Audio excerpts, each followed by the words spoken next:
Oh, look at that. This guy, he knows how to fight wars and upend intelligence services. You figured he'd get a camera together. Let's bring him in here.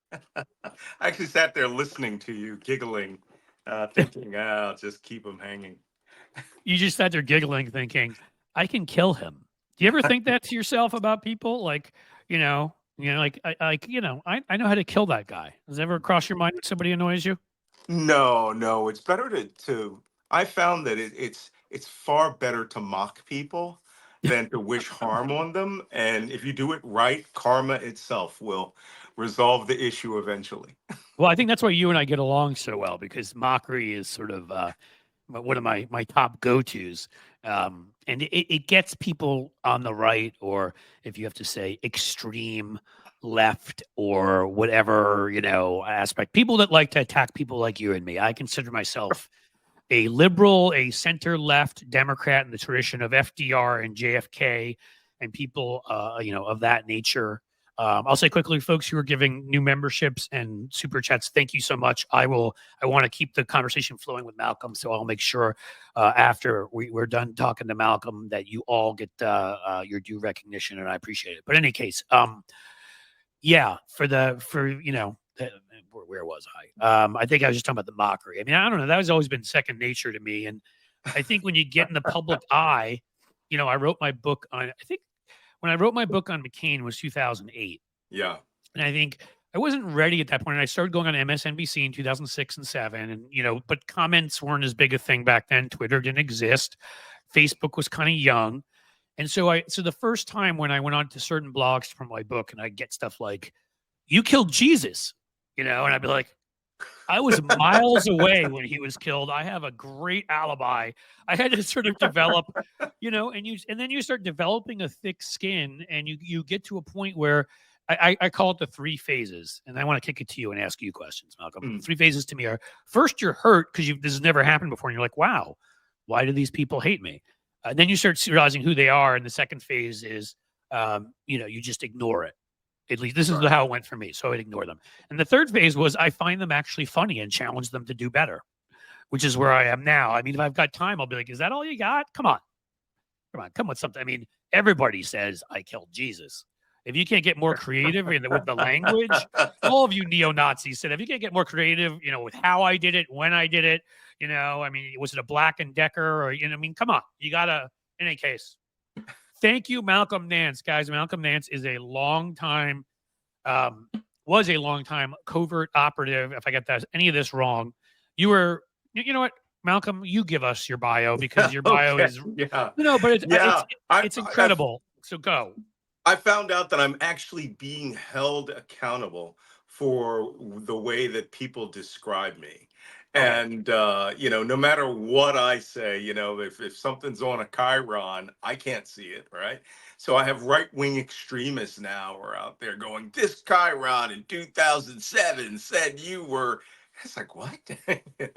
These people got to really get over themselves. So, yeah, for those of you who don't know me, I was MSNBC's counterterrorism and intelligence analyst for 7 years before I went into the Ukrainian army. And before that, I was in naval cryptology, which, for those of you who don't know what code breaking is a part of the U.S. intelligence community. I've actually had people say that cryptology is not part of intelligence. It's like, really? It's the largest of all of our agencies. Isn't it the most basic? I mean, breaking codes would seem to be how, hey, we now know what they said. That feels pretty basic to me. Yeah, pretty basic. So I was a senior chief petty officer when I retired in the year 2001, and then started working as an intelligence contractor for years and years and years after that. And then I started writing books because my late wife said, you're really doing a lot of relatively dangerous stuff, especially after I came back from my first couple of years in Iraq. She says, why don't you transfer your information to people? So I started writing books. My first success was a textbook that's still used called the Terrorist Recognition Handbook. And it's in its third, going on fourth edition. And then I started writing books about the ideology of Al Qaeda, how to break that, ISIS, which was my first New York Times bestseller. And then the whole Trump world started. And I, in 2016, saw the outlines of a Russian intelligence operation to get Trump elected way before most in the news media did, and actually went on air and said it, and shocked everyone at MSNBC when I said this is a foreign intelligence operation that's attacking the United States. And like So you're part of clockwork, the Russia collusion, oh my God, I am way deep I, on that I that know. I list. remember when you were doing it. I'm just laughing at the other side and how they You know try what's to. what's bad is when Bill Barr, the Attorney General, just before the Mueller report, went out to the news media and said, "You need to take off all of these people who criticized Donald Trump," and MSNBC complied. They pulled me off air for 3 weeks. And then the Mueller report came out, and I think it was Zerlina Maxwell who said, "This shouldn't be called the Mueller report. This should be called the Malcolm report. We've been hearing this for 3 years." Well, And yeah. so with that, I finished my time at MSNBC. I left MSNBC to join the Ukrainian army, and I was with the Ukrainian army, fought in the Eastern Battlefront for almost a year, and then What came was back that and. like? I mean, because obviously I know you keep in good shape, but getting back into active duty is kind of a different kind of shape, I would have to assume. So, what was that like? Well, it's sort of funny because I have all these right wing guys who are like, "You're a fat ass," and it's like, really? Because I run. I'm a runner. Yeah, And the one thing that I found that was most valuable, sort of like Zombieland, was cardio. Okay. yeah. When it comes to falling steel from the sky, you really want to have your haul ass skills honed to a fine degree. Yeah, So that seems about right to me. I would want to be able to run at that point. So, yeah. yeah, I never. I mean, again, they'll call all of us whatever names they can muster. But I always saw it with you. I was like that impressed me more than anything else, just because I have a number of friends who've gone through these, military friends, and I mean, I think I went to background masters in international affairs and Right. studied security, and so a lot of the military guys, a lot of the security guys are people I knew who were going out there, and I saw kind of what or heard whatever they could tell me what some of them had to go through, and I was like, yeah. I mean, I'm not saying you're old. I'm just saying you're not 20 anymore. None of us Well, are, right? So, what's well, except for the fascinating people in the though, chat who are. But What's go ahead. fascinating though is the Ukrainian army had their limit was 65 years old. And in fact, the first international foreign legionnaire who was killed by an artillery bombardment was a German who had 20 years experience in the German army and was 65 years old. So I was on the young end of that spectrum of the There you old go. guys when I got there. But for the most part, I was fit. I had experience that they wanted. I didn't work in Sure. Ukrainian regular infantry until about 4 months that I was there. I was working in Ministry of Defense Intelligence, doing whatever it was that they wanted me to do. And in fact, one of the things they wanted me to do very early on was recruit international legionnaires. And that's when I went on MSNBC in uniform in the middle of an air raid, 2 in the morning in a snowstorm, and said, Anything else? "Hey, I've." Were there weren't any drones over New Jersey too at the time, or no? No, not at that part. And, Okay. but we wanted to show the international flavor of the volunteers in Ukraine. And within 48 hours, I was on Russia's top state TV show, Olga Skabeva, who is the propagandist. The phrase they call her is Putin's mouth. Ah, And if yes, I've heard she of her. says Yeah. something, Putin told her to say it. And Olga Skabeva does an entire program about me by name, former US Naval Intelligence, went to Ukraine. And the people I was working with, the Ukrainians were like, "Oh, listen, this is fun. Now they know who you are." And I thought, Right. what are they going to do? Invade Ukraine to get me? They've Right. already done that. There's nothing you can do. Shoot cruise missiles. So, but they used to joke, if you get a cold, Moscow did it. If you fall and skin your knee, Moscow did it. If a truck runs you over, Moscow That's did right. it. I'm No, well, like, okay, I get the message. All right. I'm going to be right. useful after my death. Well, yeah, I know, right? Like no fifth floor hotel balconies and no tea. Stay No. away from it. Stay away from that stuff. But I mean, the amazing. I mean, I'm thinking about it, and I'm just thinking common sense wise. So right, they would throw you up there in their, in their minds, they're playing to big bad America. See, Ukraine is evil. Big bad America is on their side, helping them. Look at this naval intelligence officer who's there to help them. And I mean, I guess that's all it was about, right? They wanted to blow you up. Yeah. Oh, Not and blow. Well, they wanted to blow you up too, but they wanted to blow up your personality and your existence there, because that's a way of being able to say the U.S. is behind all of this kind well, of thing. fast forward to 6 months later when we were in the Kharkiv counteroffensive.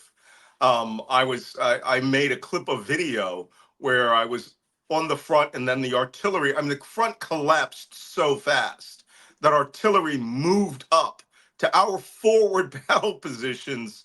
Where they should have been 20 kilometers behind us. And so we're sitting there, and this artillery starts to shoot. And I made my famous "What now, bitches?" video, and boom, that hit Russian state TV for 2 weeks nonstop, where they literally, first off, I'm insulted that they couldn't remember that I was the guy they did a program on in April. Come on, yeah, I would have been like, And they come on, go, guys. here's black English speaking NATO officers leading the Ukrainians, and they're the ones who Right. smashed our front line. And I'm like, call Olga Skabeva, she'll remember me. Right, of course, I No, forgot, right. one They have to black play guy to looks just like. racism too. Of course, you're black, so that, I mean, I can only imagine if I was there, they would have been like the Jew who's, I mean, it's they play into Oh, all that they've kind of done garbage. that. We've had Yehuda Ben Aria, or no, Ari Ben Yehuda was a mixed race Jewish fighter Oh in the gosh. International Legion, and they were like, Mossad is funding Right. this unit. We are like, hey, Mossad can fund me. Bring I it know. on. We could use anything they'll send, and but that's how propaganda works, right? Right. Right. And I mean, you saw it with Zelensky. I mean, obviously that's a gift to them. His being Oh, Jewish yeah. is something they've blown up as much as they can. Because I mean, this is the place of the protocols of the elders of Zion. And That is I so know true. enough. You could, I'm sure, give a recitation of all of it, write a book on it. But the Soviets very much used anti-Semitism in the 60s and 70s Yes. because that was part of their plan to split the Western Alliance. I mean, Yeah. And and anti-Semitism in Russia is so deep and so historically yeah, ingrained. Protocols of Elders Design were written, I believe, in 1905 by yeah, the sounds about right. Tsarist intelligence agency, the Chekists, and the Soviets were like, "We can run with this."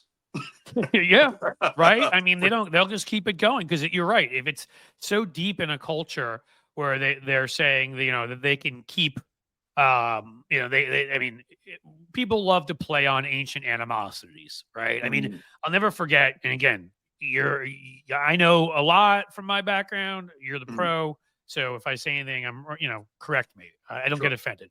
But I'll never forget, forget with Milosevic, for example, trying to point out when he was going to kill Bosnians, like that they had taken this land from him in 1320 or whatever it Oh, was. It was still playing on that animosity over that. It was just amazing.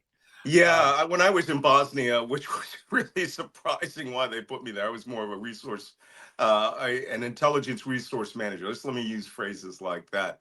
Yeah. Until the Arabs and the Iranians started showing up in the Bosniak army.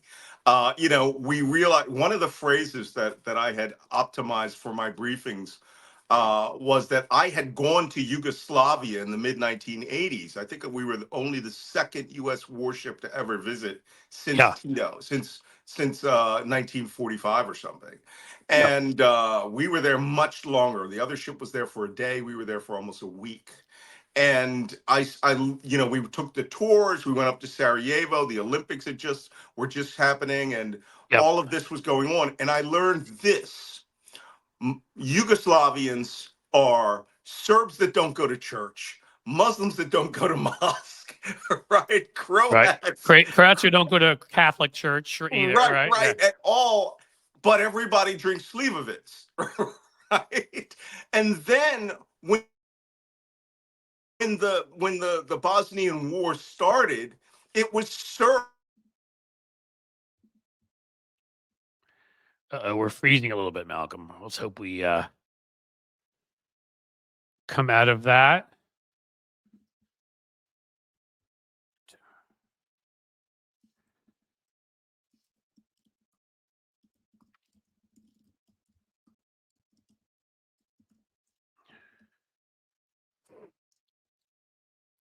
Okay, Malcolm froze. I will send a message. I assume he knows, but I'll send him a message and say maybe he should call back in. I do have this on my highest. What do you call it? Yeah, he's gone. Okay, he'll come back. I do have it on my highest internet, so it's not a problem because my internet here, when I'm on the good one, is pretty fantastic.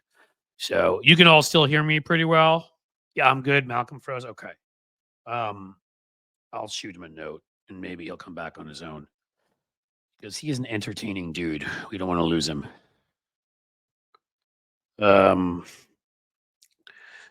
Come back whenever you can.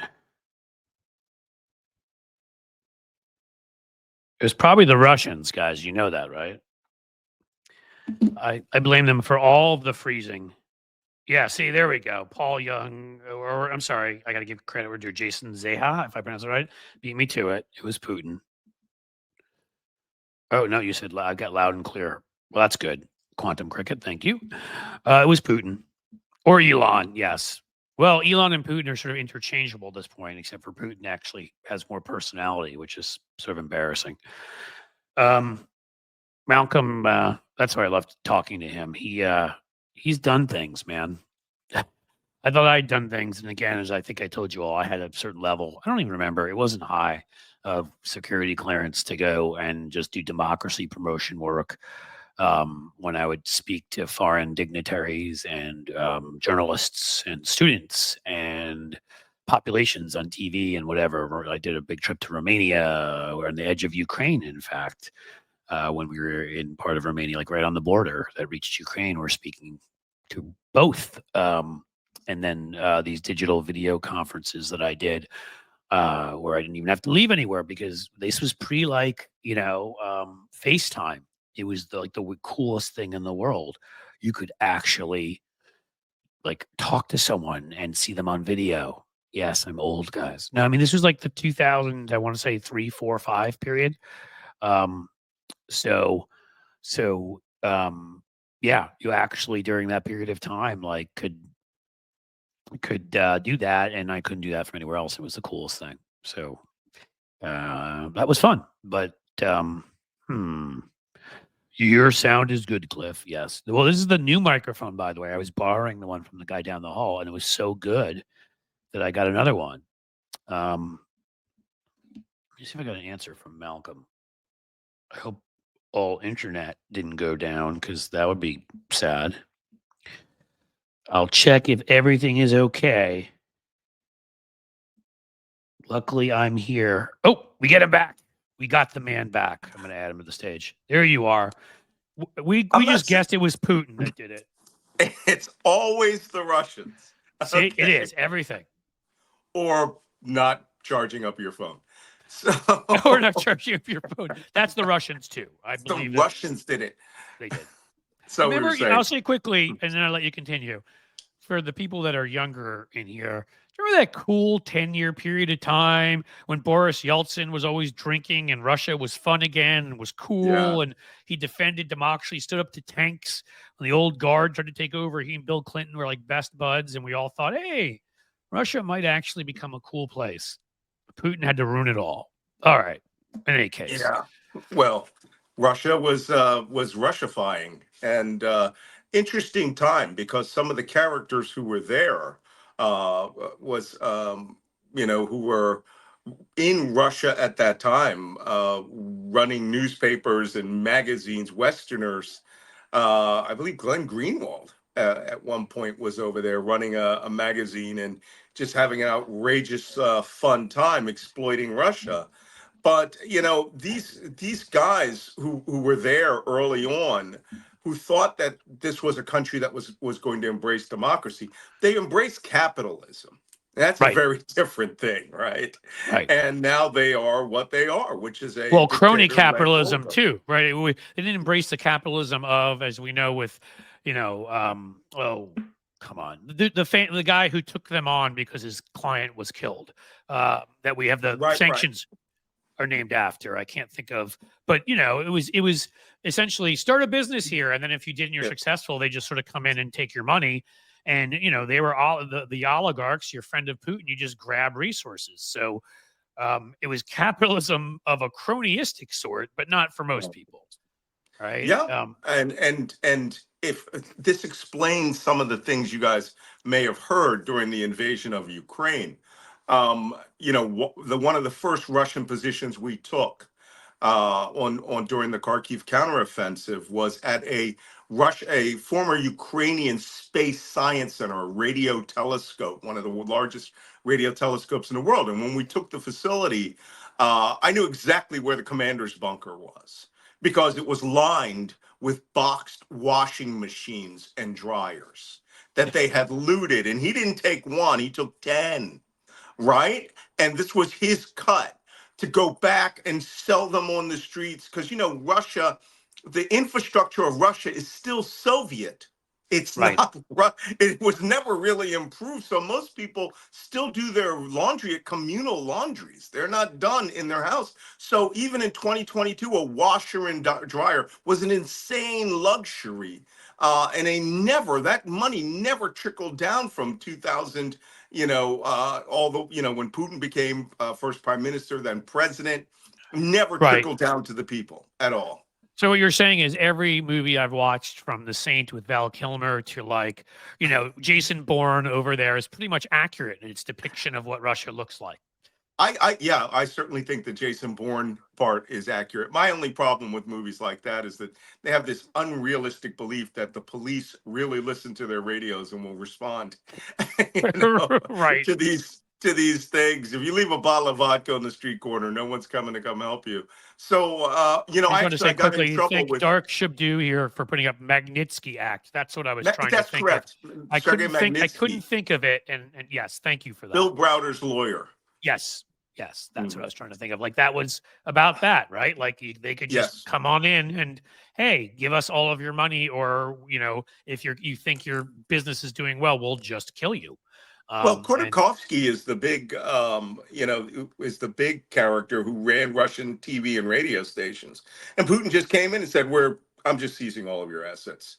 He was in England and managed to remain in England and not walk out of a 20-story building. So, Nikola Khodorkovsky is very, very lucky to be alive, even though he lost everything. Now, why did that? Because he was an oligarch, right? Is he the one? Did he own Chelsea at one point, the soccer team? Yes. And that's what I thought. So, Yeah. I mean, life was good, all of that. Did he stand up to Putin was it because a couple of them spoke out against the war, and that really pissed Putin off? Was that what happened with him, or was it something else? Well, it was mainly the criticisms on television of Vladimir Putin, and the breaking point for all of Russian media, where Putin is doing what they're doing for free for Trump right now, was the sinking of the Russian submarine Kursk, which was an accident. Submarine had an explosion in a forward torpedo compartment, sank. Men were alive for hours. He wouldn't take assistance from NATO. And, that was so, but people were coming on TV for the first time and asking questions that you weren't allowed to ask in the time of the Soviet Union. Saying, why is my son dead? What did the Navy do? Why aren't you taking assistance? And Putin was like, we're putting an end to this. This is, sorry, my no, fix it as you will. Just make sure it's charged, and we're all good. Charged it is. And he said, we're going to put an end to this, right? And then they seized Channel 1, which was the top news channel in Russia, and turned it into a variety show channel, action films and variety show. Therefore, he got rid of all criticism of him in one fell swoop, and he just seized everyone's assets. If you were a billionaire and you criticized him, he just took everything. He Right. nationalized your assets. And I assume if they did like a mockery of him on the variety show, we'd have a V for Vendetta type situation Oh yeah, where they you'd were walk just out of the coming. building. They're not going to let that happen. No, not at all. So, what did I want? Oh, I wanted to ask you something related to this. Okay, so with Russia and with, I mean, I know Putin's backstory, right? I mean, from St. Mhm. Petersburg to, I mean, he had been a KGB guy, and I think Yeltsin was so sick that he couldn't, I mean, he was just anointed him the next guy because I'm sure Putin was a Sorry. big pain, was an Elon Musk type pain in the butt that just probably kept bothering him and saying, Yeah. are you okay? Sorry, just my contact got something in it. Oh yeah, just want to make You sure. mentioned Putin. I got so caught up in, You just that felt so I sorry started for to him that a cry tear. But immediately. The funny thing is, I wrote quite extensively about Putin in my book, The Plot to Betray America, which was right, about Team Trump cozying up to the Russians. And interesting thing about Putin, he went to a KGB open house when he was 13, and he really wanted to join the KGB. And they laughed at him and said, "Okay, kid, go to school, get a law degree, then come back." And he did exactly that, and became a junior KGB officer. I went to Germany. I went to his office in Dresden, where yeah. you could sit Oh right yeah, where he was stationed he worked. in East Germany for a while. Right, Yeah, right, in right. East Germany. And unlike his fellow KGB officers who were just there to drink beer and get Western goods, he really believed in the art of manipulation. He was a real human intelligence officer who liked the game. And So many of these people who were there when the fall of the Soviet Union happened and the fall of East Germany happened, he realized he could blackmail and manipulate just about anybody. that's right. They must have And had a that was trove of his information. skill. Yeah. Mhm. That was his skill. So do you think, or do you know? I'll ask you either way. Do you think Yeltsin was in of sound mind when he said, kind of anointed him as a successor? Was threatened? Was, I Well, mean, that go was ahead. very simple. I mean, first off, Putin was now the head of the first director of the FSB, Right. right? Which was, this is how the FSB came about. A guy came up from maintenance at number 10 Dzerzhinsky Square, which was the former headquarters of the KGB, and he Yep. bought two letters with him, and a screwdriver, and he took down K and G and put up the letters F and S, and that's it. And then they That's right. You got don't have to a take the B down. It you don't saves some even money have to that way. take the B down. So, and that's how the budget increased as well. Wow, I'm having real uh, articulating arm problems here today. But Putin, as the first director of FSB, went to Yeltsin. Yeltsin was under investigation by the state prosecutor general for corruption with himself, corruption with his daughter. And Putin, I guess, went to him and said, "I can make these problems go away. You'll have to promote me to prime minister." Yeltsin agreed, and Putin had two women seduce the prosecutor in general. And there was a video of him in bed with these two women that weren't his wife. And So he it was had him from broadcast that. all over state TV.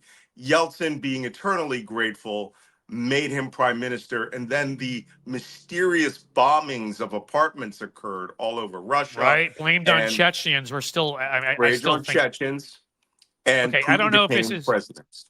Yeah, I was going to say I don't know if this is a classified kind of thing you can't speak to, but I Oh, mean, I see it the was problem. too much perfect timing. I have always been sure that Putin was behind that on some level, but maybe you know something else, or maybe you just can't say anything. I don't know.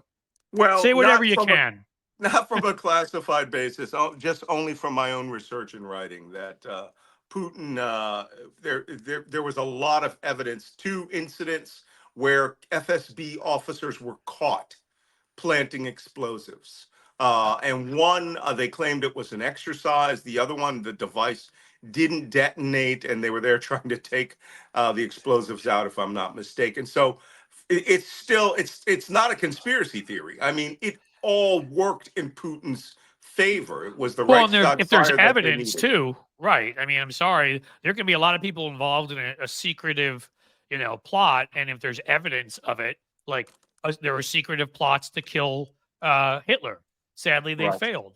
But they weren't conspiracies. I mean, they were, if you use the term in that way, but it wasn't a conspiracy theory. It happened. Rommel was killed because of it. I mean, Right. Yeah. it was legit. Well, so yeah, I mean, I've always believed that. And I always wondered about the Moscow theater too. Do you think that Yeah, the was Novirsky Theater siege. No, I think that was legit. okay? I had been tracking Chechen rebels and Chechen operations, and for quite some time as part of my. As a matter of fact, the first place I ever saw them was in Western Bosnia, right? For guys who had fought the Chechen War and had come as the has come as the Arab Islamic extremist brigades who were out Right. there. That's where we started tracking them out toward in Western Bosnia, who were on the battlefront fighting.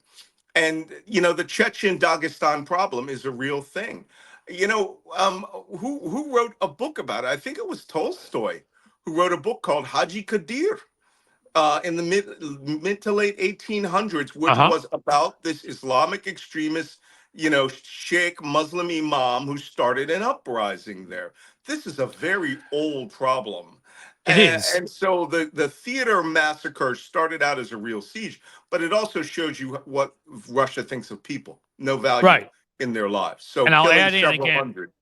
to what you're saying to back it up of that region and some of the extremism there. People may remember, that this was in the wake of Hamas's attack on Israel initially. That a plane landed in Dagestan, and Oh, yeah. there were people there breaking down gates looking for quote unquote Hunting Jews. for the Jews, right? They were looking any Jews on. It was a plane going through there. I don't remember where it was headed to, but they were looking for Jews to pull off the plane and kill.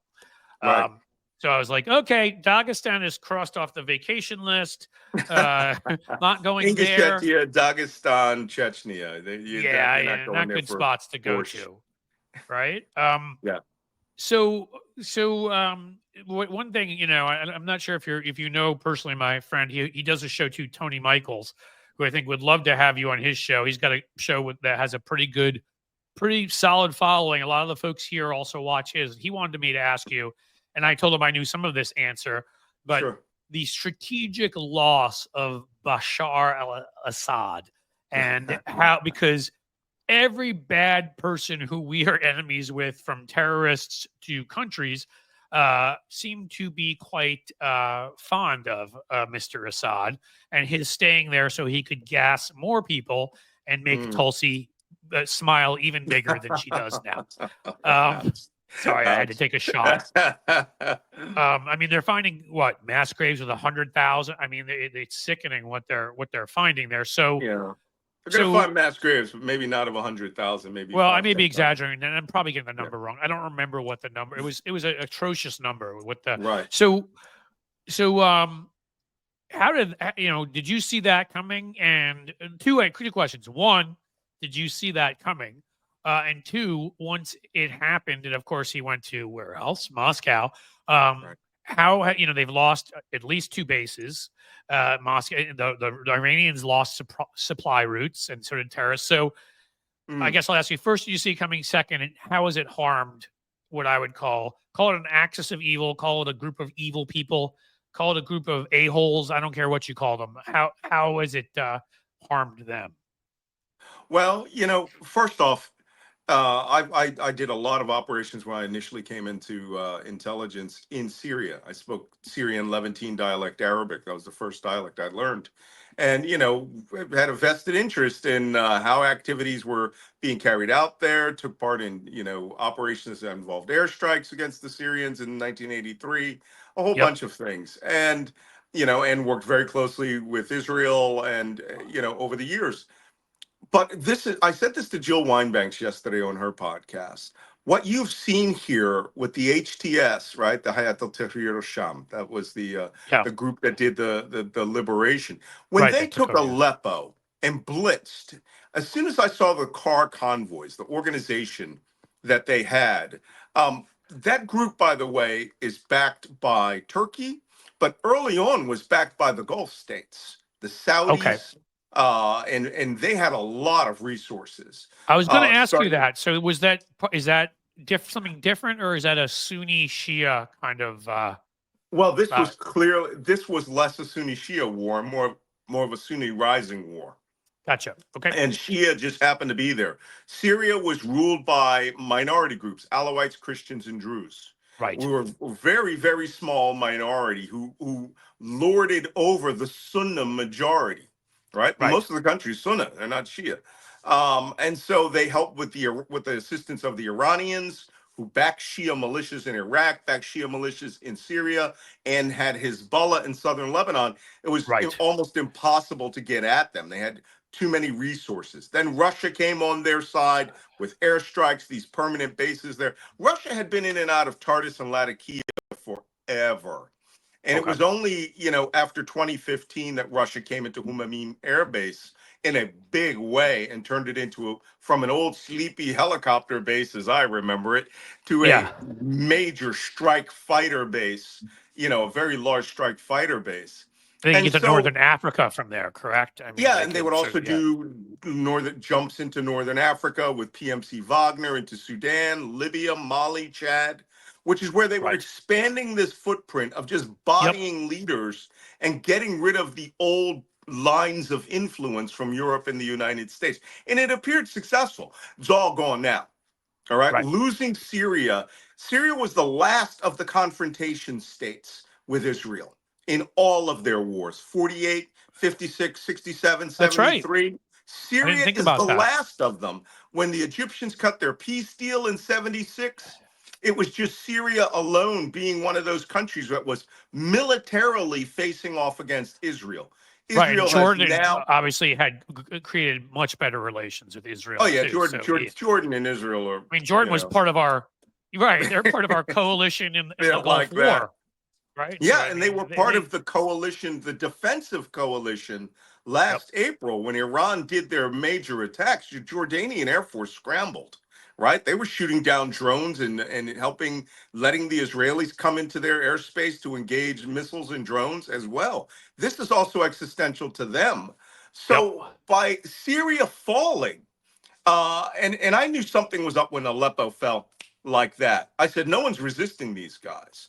The Russian Air Force wasn't sortying. They were moving so fast. I said, this seems vaguely familiar to me. And, I participated in operations in parts of North Africa where very lightly armed groups would move so fast. They would blitz right through major army formations, take their bases, surround them. The average soldier just wants to drink tea and sit around, in his flip-flops or his bare feet. And they're like the rest of us, I guess. Yeah. So the loss of Syria ends Iran's 48-year experiment to have a crescent of Shia Islam on the ground confronting Israel. And let's be honest, thank Hamas for this. Now, it's horrible. Right? I mean, I went to Israel soon after the massacres, in the kibbutz. And can I say something quickly? And because I think this is really important. I always so appreciate your voice out there, Malcolm, because as somebody, I may be somewhat of an expert in international affairs. I've been to a lot of these places and everything. But, everybody's going to always assume because of my background that I'm biased on the subject. And I have been a vocal critic of Netanyahu, who to me is a Israeli Trump, and the far right in Israel that it is racist and it wants to kill Palestinian civilians. But when the reaction to the horror of that day, that was as 9/11-ish as it gets, but it's instead up close and personal with people literally filming it as they're raping and torturing and murdering families in front of each other, and the kind of things they were doing, that led to an anger for me immediately because it was even before there was a response. People were like, ceasefire, no response. And I'm like, first of all, no, that's not how this works. If you're attacked by people, and exactly, if you're attacked by people and your civilians are massacred and tortured, no. But second of all, when you started to see sort of some of the elements of the Free Palestine movement. Look, not wanting Gazan civilians to die, I agree with that. Not wanting anybody innocent to die, I agree with that. But the people that didn't see this for what it was, who I just don't think had the foreign policy background, which was an obvious op from the beginning. Hamas supported by Iran, Iran supported um, by Russia. Russia. And I Hmm. tried to point out to people, and you helped me amplify when I was doing some of this work, when, which Russia was trying to get people to look away. And Right. I've pointed this out so many times on here. One of my last big PR clients was a group called Birthright Armenia. Mm. And what we were doing is an Artsakh trying to prevent Azerbaijan from marching in another another kleptocratic extremist, leader, from going into these ethnic Armenians and kicking them out, ethnic cleansing. And where Aliyev, their leader, where was he the day before he gave the go ahead? Why, he was in Moscow meeting with Putin. That people couldn't understand. That I was trying to make the argument that all of these things, whatever you think of civilians on the ground, nobody wants civilians to die. But you Right. have to look at a bigger picture here of what they're doing to try to get people to look away, from Ukraine, and what they're doing to destabilize the area. So from Well, I there, I'll mean, kick it to look, you, because I appreciate sure. you speaking out, and trying to explain to people what was actually going on there. For a very long time, my pinned tweet on Twitter was, "Do I look like I give a flip?" Right? Actually, I I made a loved it. mistake in the spelling. Yes. And it was like, why should you listen to me, a guy that's worked in the Middle East for almost 40 years, worked on the ground, fought multiple wars over there. Why Right. listen to me when you can just listen to people who have hashtag Free Palestine on Twitter? Right. And it was ridiculous. My philosophy comes from, precisely as people know me, the counterterrorism perspective. This was an invasion of Israel. They attempted a genocide because their ops orders, I don't have it right here. I think it's over on the table over there. I have a copy of all of their operations orders at the max at the theater level for every Hamas team that went in there. Do you And rule really? one, You got? I yes. won't ask you how you got a hold of it, but Oh no, you that's got. fascinating. I went out with the Israeli army. I went, and they photocopied for me color copies. First, we went through a lot of the material that they had on their operatives. Your army sucks when I got 3 of your battle flags you were supposed to raise in Jerusalem. All right, covered with blood. So you suck. But Well, these I are may have to pay you terrorists. some money for one of those someday. Oh no, but they're terrorists who invaded a country Right. like ISIS and attempted to slaughter every man, woman, child, dog there. They killed a tribe of 78 Muslim Bedouins. And they said, "You're no better than Jews because Right. you remained on this side of the border." And let me tell you, the one most powerful thing, I've said this 100 times to people, Steven Spielberg needs to make a movie about what happened on 10/7. He Because does. I After was he made watching the Munich and some videos. other related things, I think he could do a really good job with it, probably. Yeah, but I saw the videos and I was like, here's, Palestinian teams moving through Ashkelon. I'm like, Ashkelon? I've been to Ashkelon. No one should be near Ashkelon. Right. Nope, they were flowing through by the hundreds, thousands, actually, a 3,000 man assault force. And they decided they would kill everyone who was there. Christians, Muslims, Jews, Buddhists. They slaughtered the 21 Thai rice workers, right, on video. I have the video Yeah. of them shooting them to death. Children Uh, at a peace festival who were oh actually my saying, gosh. "Let's have better relations between Jews and Palestinians." That was literally the point of that festival, and they show up and they gun them down and kidnap them and rape I them. know. Yeah, yeah, and I've been on the side of the Nova Festival. It's horrific, but what you see here is you saw a terrorist invasion, and then you saw the terrorists get slapped back. Hamas, and I've written several substacks on this. One of which was entitled "Hamas Needs Dead Babies," and their philosophy was: we push out, we kill, we What's the grab what name of we your can. Substack? Just quickly, I want to make sure everybody here Yeah, can it's can. called Special Intelligence, and it's at malcolmnance.substack.com. Hey, Jim is in there. If you can find, he may have already put it up, but Malcolm's Substack and some of his information for folks here to look at, that would be great. Yeah. So Hamas's philosophy was, we will bring the war back to Gaza. We will go underground And the people above them, and this is where the news media was wrong. They kept saying Hamas was using civilians as human shields. They were not. They were using them as human sponges because they knew that those bombs would have to fall through apartment complexes or within the blast radius to get at the tunnels. And they Yes. didn't care about who was above ground. So they sacrificed, and they said it themselves. We need the blood of the dead civilians, the dead martyrs, to act as our revolutionary fuel. That's No. what they said.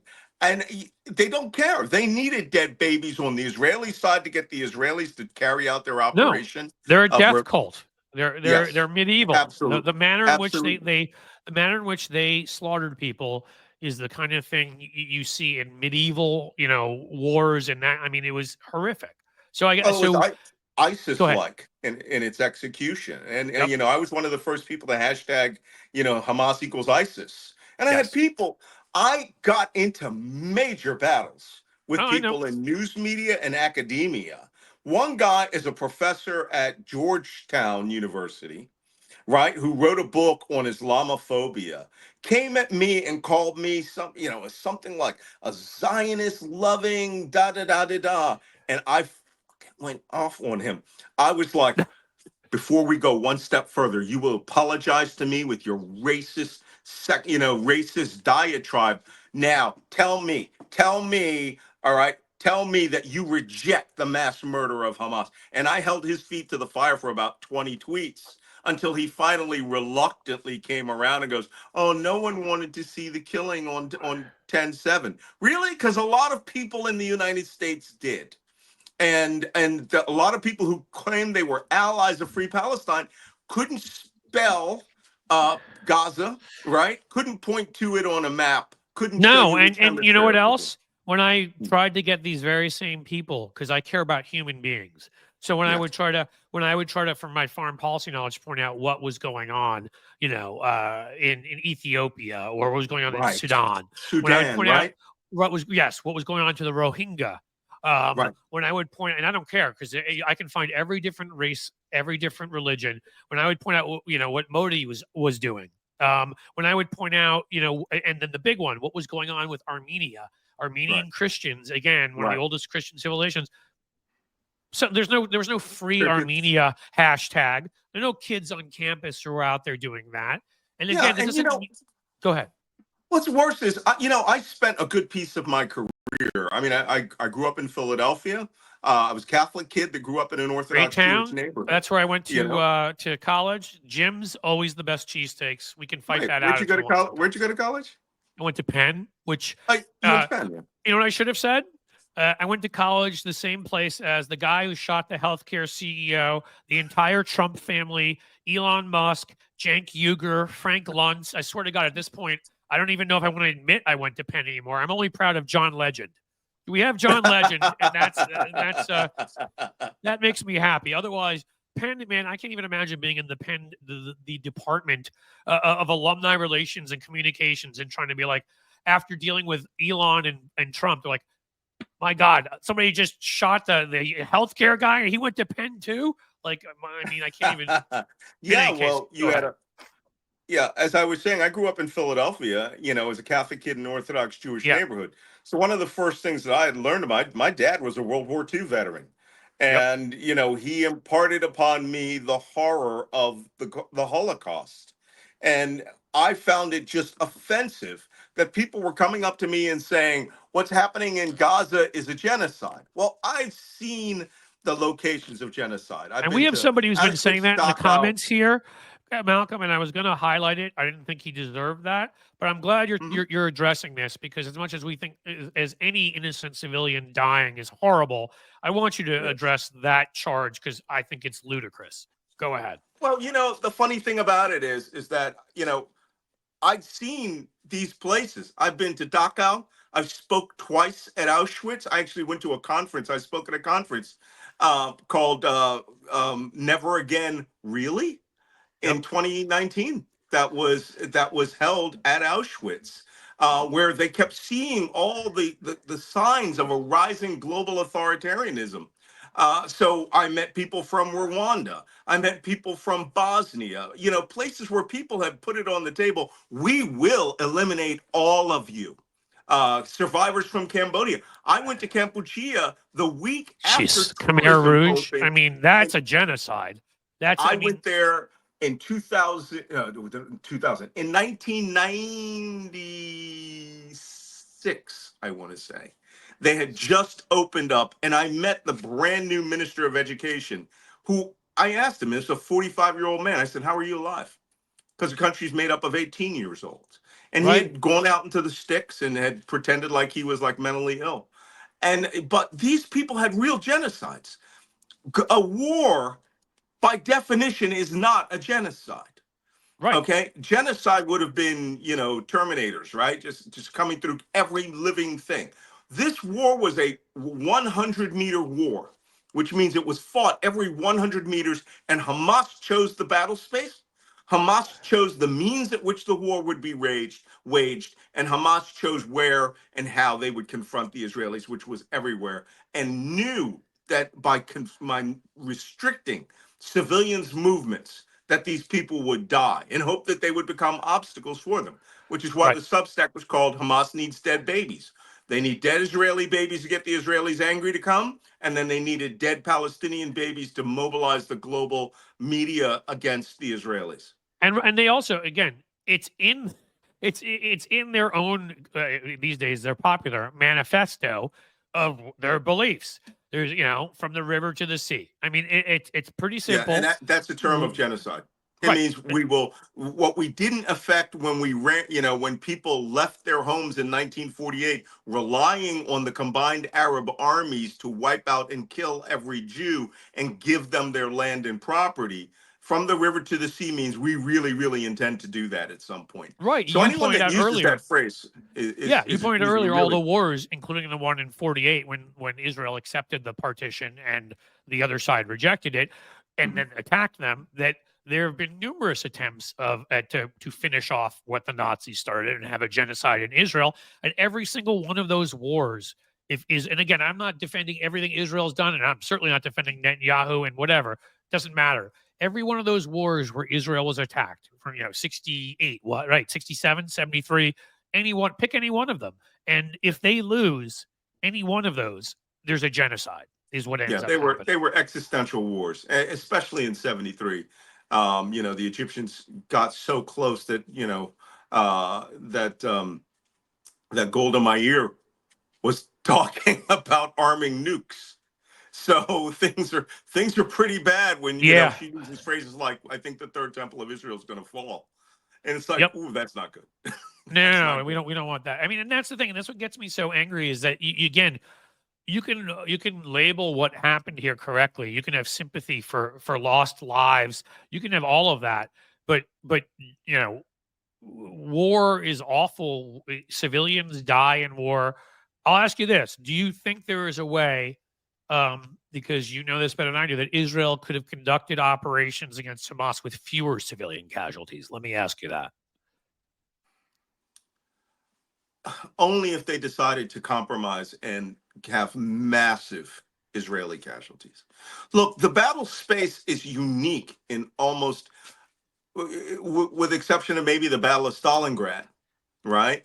It's a unique battle space. It was 25 kilometers by 10 kilometers deep of Yep. solid of solid 3 to 10 story urban Yep. buildup. And so, no matter which direction you came at it, you had to strike the infrastructure with aerial power. Bombs blow up, right? Literally. And I Right. remember at one point, I saw some insanely precision Israeli strikes, insanely precision.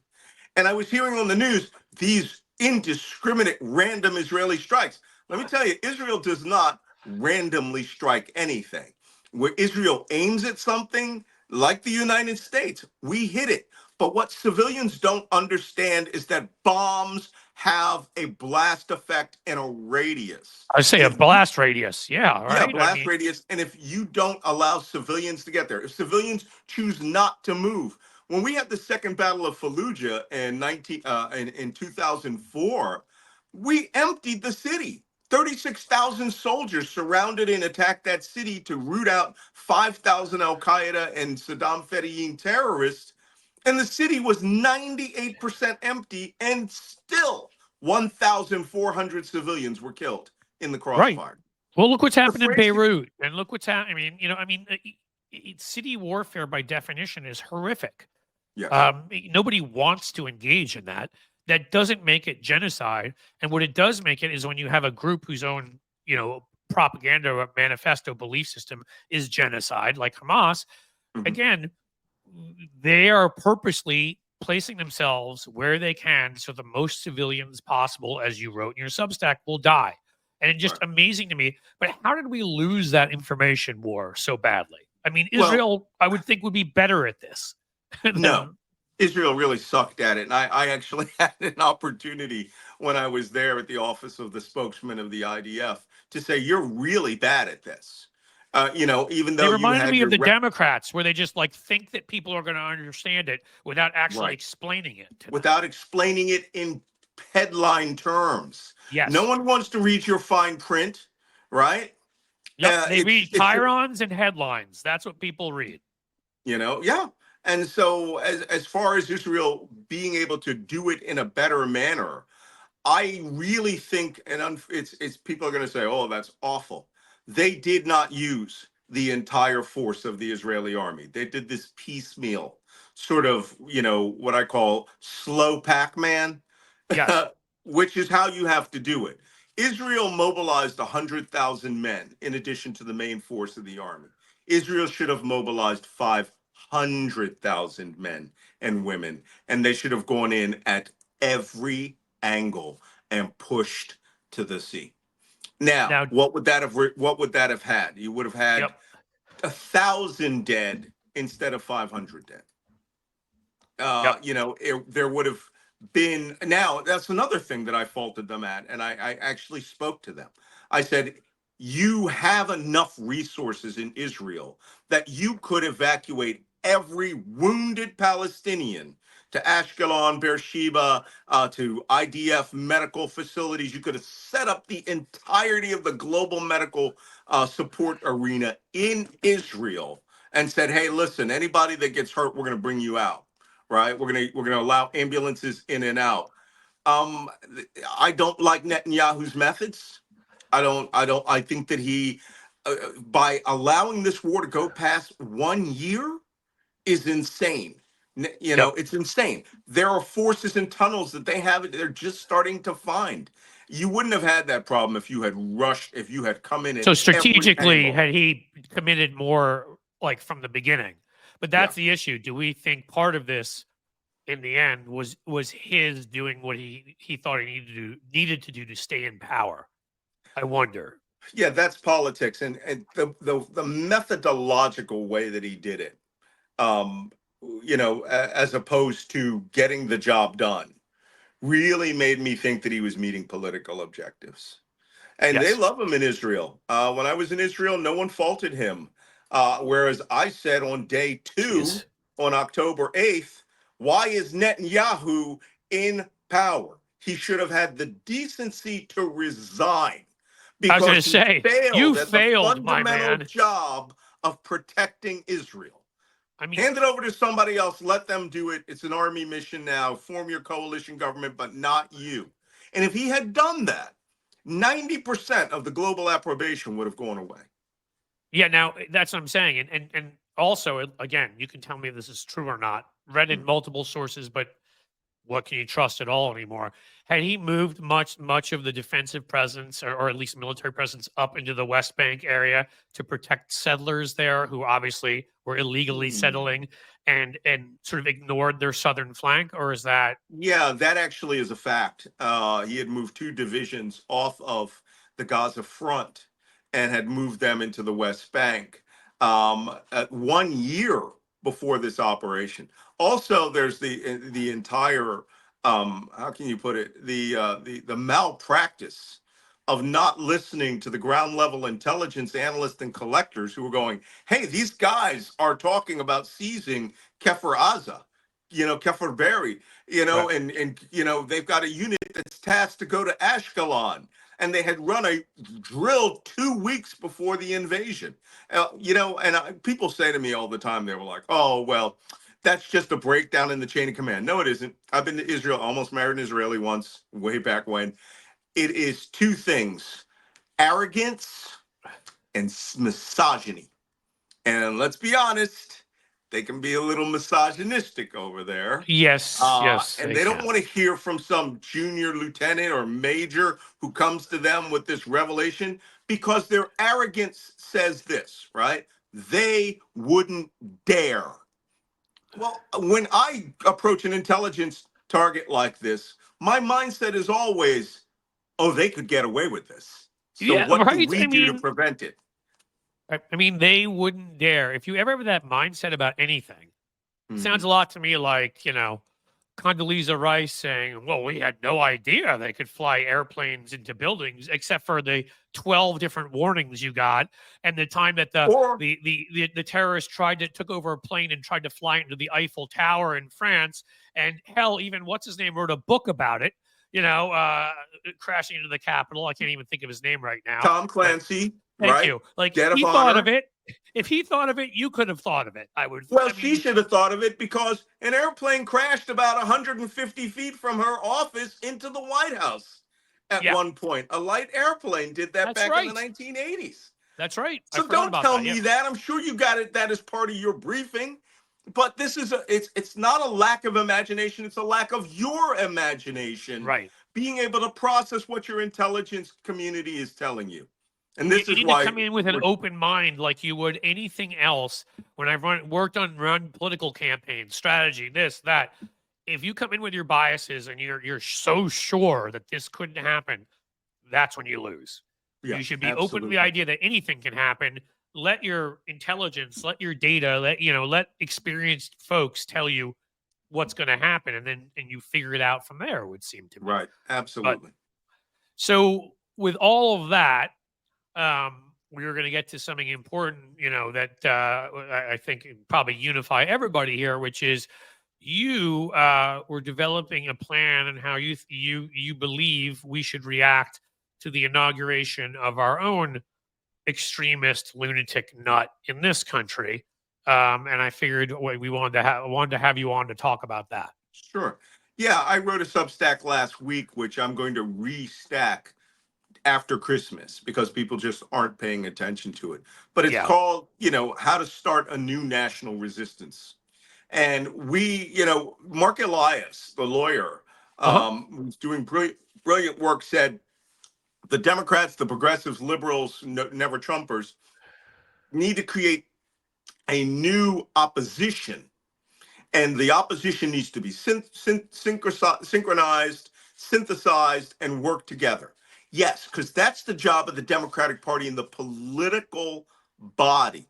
When I Right. say a resistance, I mean you, the individual, Yep. your mindset, your posture, how you are going to face this world when it comes. The average person who's listening to you, the average person who's on Twitter or Blue Sky, Facebook, Instagram, whatever, they don't ever they're expecting to be given some sort of tips and Yep. communications that will help them at a single individual level resist what's going on.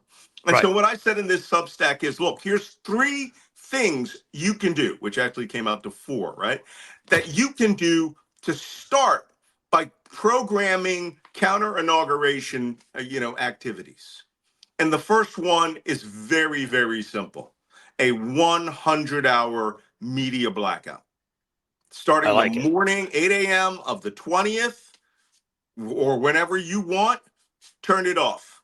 Turn the TVs off. Turn off, if so, don't follow the inauguration in social media, all right, at all. Just Okay. do not engage in it. Do not take part in it. Don't bring your presence to it. And this So is something, social media, are you saying don't respond there either? yes. Because So, I I mean, already refuse if to you want watch to, if cable, and I've got my sources. I'm sure you're familiar with some of them because you go on them like me, like Stephanie Miller and Sure. Hal Sparks. The sexy liberal universe is my universe. Yeah. But you know, the other stuff I mean, that's easy, you know, and I don't think I could stomach watching Trump be inaugurated and having Right. all of our leaders there treating him like it's normal. So Sure. very easy So for me to not watch it. but if we coordinate this, right, we get Yes. this word out there so that there's the great inauguration blackout. Here's the kicker. One, it's quantifiable because the news Yep. media will know who's not watching. Not at Yep. all. And this is when I say, do not change the channel on there. Your 1 second on their channel will be counted as viewership.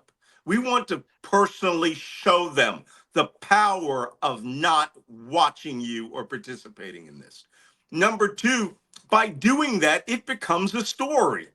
And by the Yes. end of the week, when PR, that what I 100 always hours say. goes out, the Yes, media will be spectacle going, hey, wait creates. a minute. Yeah. Go ahead. Yeah, Go go ahead. on. I'm sorry, Malcolm. Yeah, the media will say, hey, wait a minute. Wow, there was a huge blackout.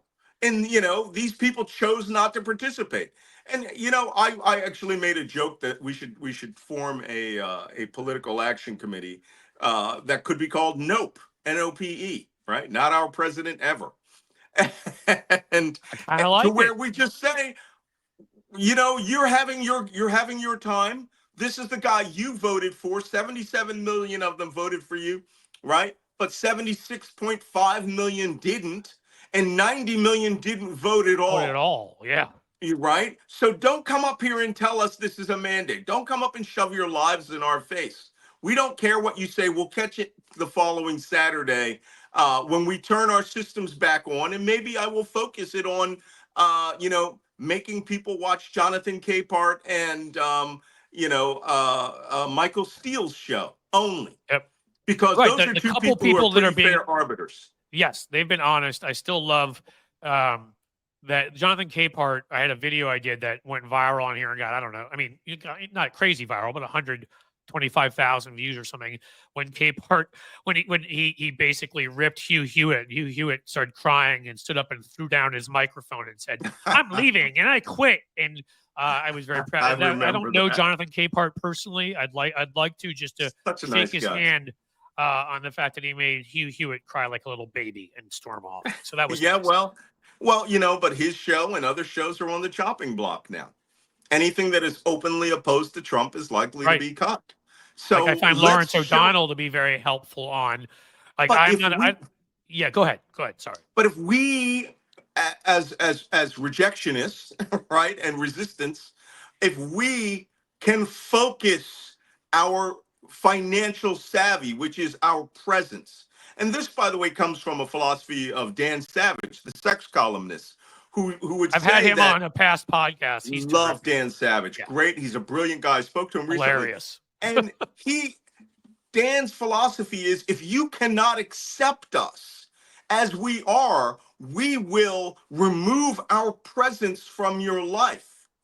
Right. And this is how you get people that reject homosexuals or transgendered Right. people, but want you to, keep being involved in their life. No, you have to work with a strategy of absence, not a strategy of in your face protests. Right now, we know Trump wants in your face protest. And we know, let's be honest, some of the most activated people out there in Antifa are actually violent extremists of Black Bloc and the anarchists and these other groups, and they want to hijack this movement. And the Trump at 1 minute past 12 on the 20th will have all the authority to use any violence and force of the United States government he wants. So don't be there. But if you must be there, that leads me to another strategy you can use. The first one was 100-hour blackout. The second one was the great Twitter walk-off. At 12 noon on the 20th to protest President Musk, okay, if you are not a major influencer, which means hundreds of thousands of followers, delete your Twitter account. Okay. Delete it. I used to have 100, but it's magically fallen by about 15,000 in the last month because I've been planning. I've been downloading my data, and of course, it always cuts off in the middle. So I had been planning to actually shut it down. I haven't yet because the a-holes there can't seem to give me my data so I can be done. So once I Right. do that, I was going to do it, but I'm happy to wait till if that day has more impact. I'll wait till that day to do it. That's And fine with me. the only thing that I say is that guys like you, influencers, people like myself, I have 1 million followers. I lost 100,000 followers in a day. That's how many bots were I believe it. following I me. mean, A because if you hundred think about thousand. the percentage, if I had, I think where I topped out, I hit, I think around 100, 101, something like that. If you think about falling from that to wherever I am now, 84, 85, pretty easy math to do, right? If you're 15%. doing, I mean, it's pretty easy math, right? 14, 15%. I mean, I would expect you would have lost, if you had 1 million, that you would have lost 150 or something. I mean, like Yep. it's clear that people, it's a combo. I think people leaving, bots stop following because Oh they were yeah. trying Well, to mess with us mine during was the straight up. election. Yeah. Yeah, mine was straight up bots. 24-hour period, 100,000 disappeared. There's a light Yeah. switch. Yep. So the great Twitter walk off, or the great Twitter walkout to protest, President Musk, And who's that's my probably going to be addendum.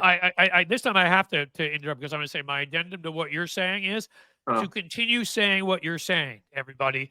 President Musk, it drives Trump freaking nuts. He's already starting to complain about it. He's already starting to tweet about it. President Musk, say it constantly. Those two are going to get in a fight. Let's speed it up.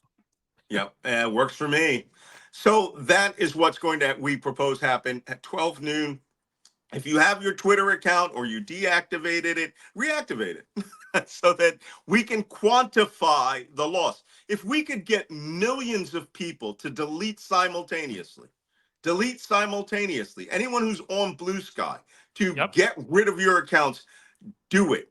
But if you're like a big ticket guy like myself, they could seize your handle if you leave it.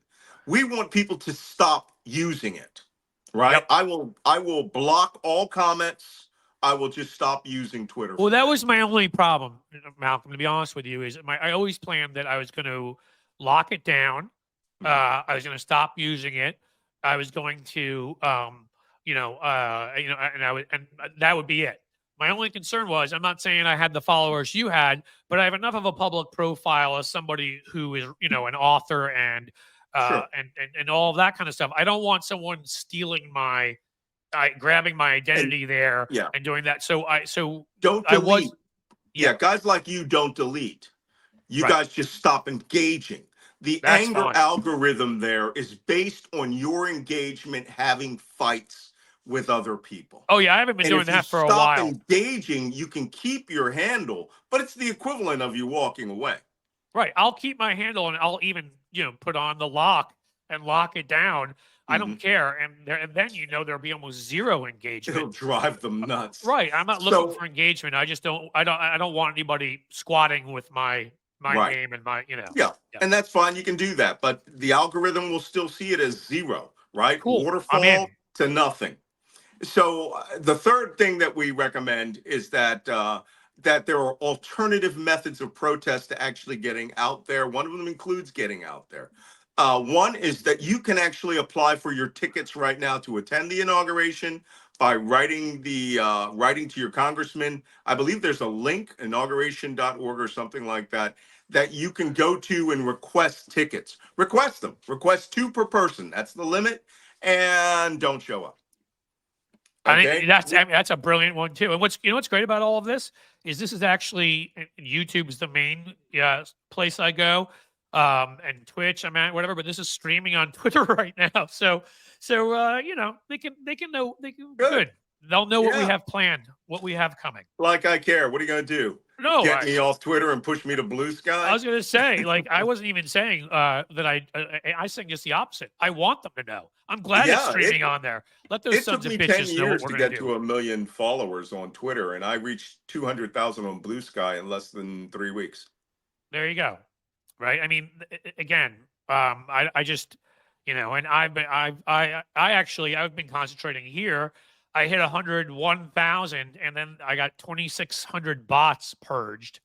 So I felt, yeah, which again, I'm glad they did it. It's just sort of like, why did you wait till I broke 100,000 You guys make a big deal of that. You send out the nice little plaque and all that. So it's like you waited till I got past there. But last I looked, I haven't looked this whole time. Hal Sparks, I was on with yesterday, was like, everybody go follow, subscribe. And I'd gotten back up to within 40 of 100,000. So I have a good feeling I'm probably past it. So I've been concentrating on this, Blue Sky a little bit less, but Twitter, the only thing I've been doing is streaming there to piss them off. So I'll probably just, lock that down and end that on the 20th. That's helpful. Yeah, and people have been begging me on this, do spaces and everything. Nope, not engaging the anger algorithm. And the final one that we had, final alternative one we had was National Imperial March Day, is what I call it, which is at some point, or if we could get a nucleus of several thousand people to come to the parade route with kazoos. As the parade comes across, they will play the Imperial March from Star Wars badly to show, the Orange Vader exactly what we think of him, which is you're a joke. And this should be the only form of physical protest. The best part is anyone out there who can hear our voice can do it and upload your video on TikTok, Facebook, or Blue Sky, and show us you playing your kazoo, playing the Imperial that's what I'm going to do. Badly. Right, I'm going to black out. I'm going to do a media blackout. Twitter easy, and then I'll walk around with my kazoo, and then maybe I'll wait the 100 hours, or I'll do it. The only thing I'll do is do that during it, and I'll do some fun kazooing. That sounds like I can do that. Yeah, you could actually organize an entire Twitter, or Zoom of 10,000 people. Well, I can organize that. Absolutely. I've been talking to folks who are kind enough to be, we've had up to 20-something thousand in this room, which has been amazing for the chat. And there's a whole good bunch of them who are either from Cincinnati or Columbus or from Northern Kentucky, or maybe we can all meet in Cincinnati and go for a nice little march. I don't know. We'll figure it out. But as you said before, what made my living in, for the most part, understanding media. What I always try to teach Democrats who just seem to have so much of a harder time getting it, and I'm talking about electeds, spectacle, right?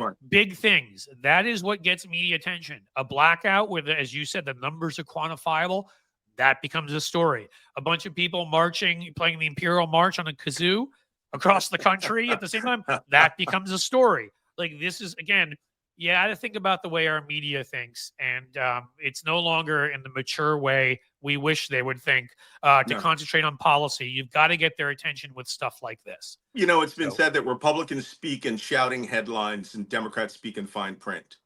Yes. And it's time for us to start speaking in shouty headlines and to take first off, Trump wants the entire world's focus on him, not involved.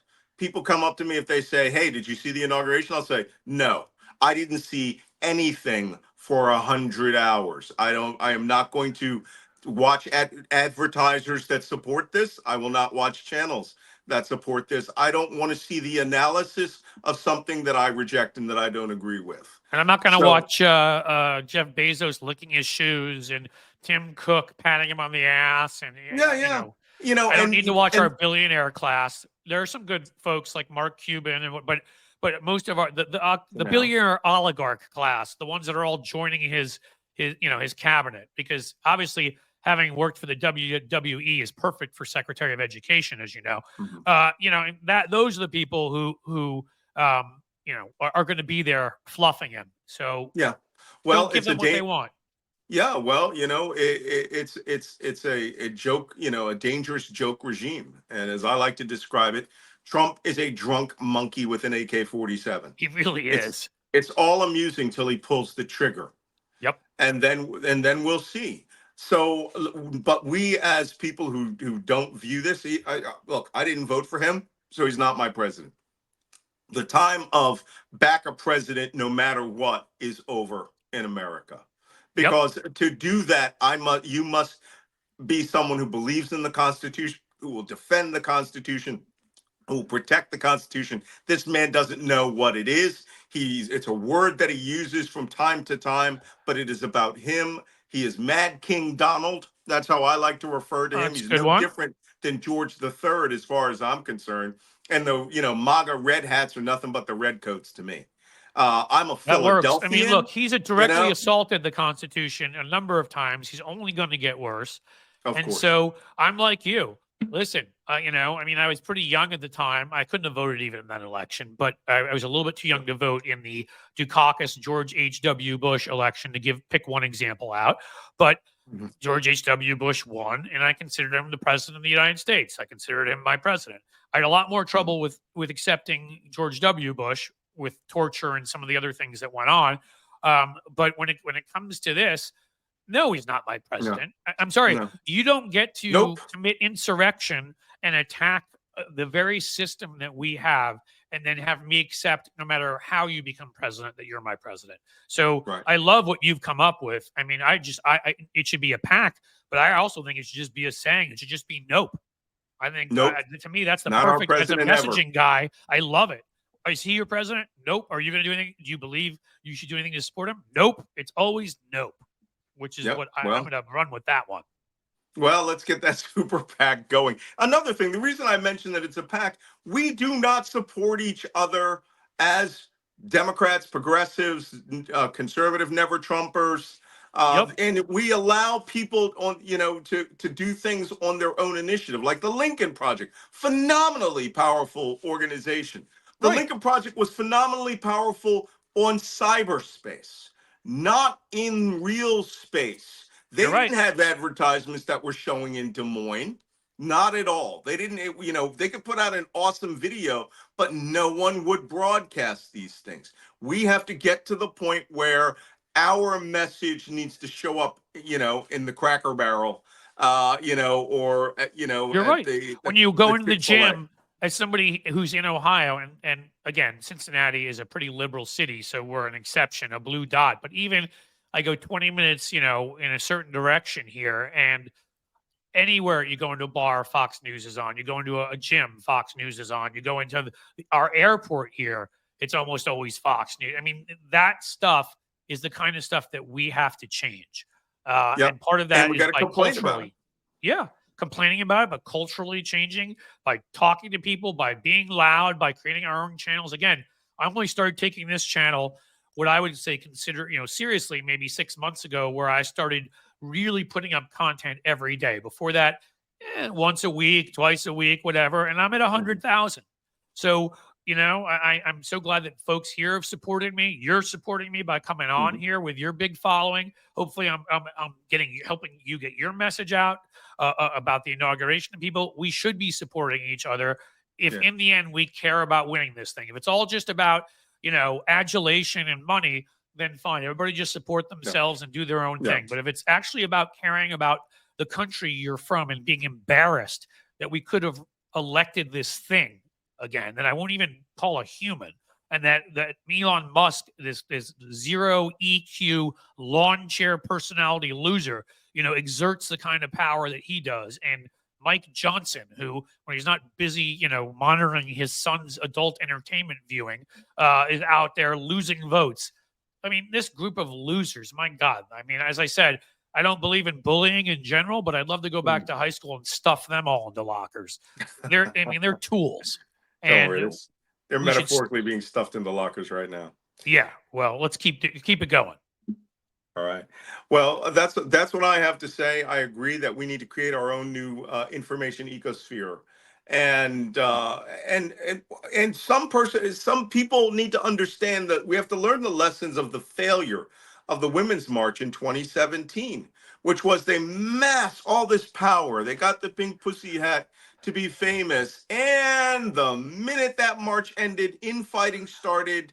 Everyone wanted to get their own donor to give them their money. That's And it's like, no, we need to create a national resistance organization who, unlike Indivisible, which was a great idea at the beginning, you don't just say, okay, I've got a PDF of 20 points or 10 or 15 points, and go do your own thing and never hear from us again.